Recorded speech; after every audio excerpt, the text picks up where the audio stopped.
What are some maybe business lessons that you learned from bodybuilding? Because I think one of my big things that I preach is with working out. I think a lot of life lessons can be taught through working out.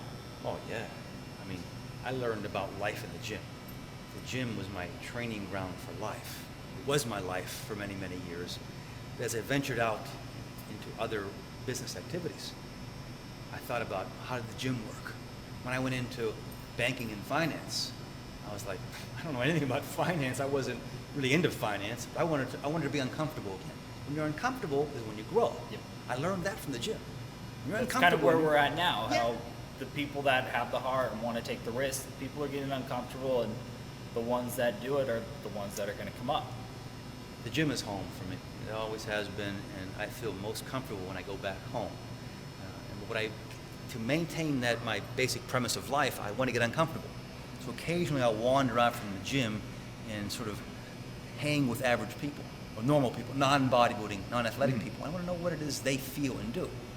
And they knew who I was, but I didn't teach. I wasn't a teacher at this point. And I was around bankers. I was around people in finance. And you know something? They were all raised with Muscle and Fitness magazine, Muscle Builder and Power magazine, as it used to be called. Yeah. And they knew me because they grew up when I was in the magazines. Mm-hmm. So it made my business in other realms of life easier. But what did I apply to answer your question? I applied the discipline and the attitude of looking towards success. Now, when I was in the gym initially, I did everything wrong. When I won the universe in '78, I trained wrong. According to science, no.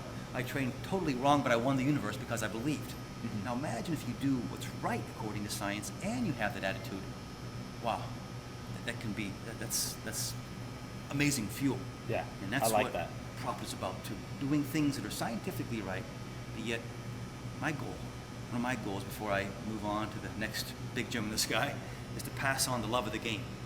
The love of the game, I mean, even in golf, it's Tiger Woods Incorporated against, what's his name, guy he was playing against a lot, Mickelson, Phil Mickelson, okay?